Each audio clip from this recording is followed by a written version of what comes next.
Hello everyone, দেখো গাড়ি একটা অ্যাক্সিডেন্ট হয়েছে। রাস্তা দিকে আইতে সময় গাড়িটা পাইছি আর আপনারা দেখাইতে আছে আমি গাড়িটা দেখে যাও। আর অ্যাক্সিডেন্ট কীরকম হয়েছে, খাতরা অ্যাক্সিডেন্ট হয়েছে। দেখো পুরো ব্রিজের উপরে উঠে গেছে এটা।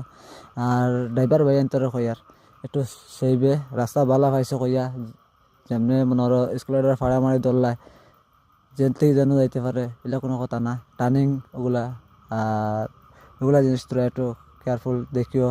আর জোরে সবেও স্পিডে চালাই, আমিও স্পিডে চালাই, আমিও যাবাই। আমি তোমাদের দেখাই মোক বহুত স্পিডে আমার চলে, 80, 100, 100 থাকে বাইকও। তবুও আর কি সেফটি, আর কি যাদের একটা সেফটি চলতে লাগে। টার্নিংগুলা বা আইলে গাড়ি গুড়ি আর একটু ফলো করতে লাগে। আর এর লাগে কই আর ভাই আন্তরে তোমাদের কই আর তুমি একটু সেইভাবে চলো। আর আমি তো সেইভাবে চলি আর যতটুকু পারি আর সেইভাবে চলতে আছে। আর রাস্তা কীরকম আছে আমি তোমাদের দেখাইতে আছি। গুয়াহাটি টু শিলচর, গুয়াহাটি টু শিলচর রাস্তাটা আমি তোমাদের অলরেডি পুরা দেখাই। আর তুমি তাই দেখে যাইও আর ভিডিওত লাগিয়ে থাকো আর বালা করে আর অন্যরা দেখার সুযোগ করে দিও। আর পেজটা ফলো করিও, লাইক কমেন্ট করিও। আর যাতে তুমি তাই লাইক শেয়ার করলে অন্য যাতে দেখার সুযোগ পায়। আর রাস্তা আমরা কীরকম হয়েছে, রাস্তার কাজও কমপ্লিট হওয়ার পথে।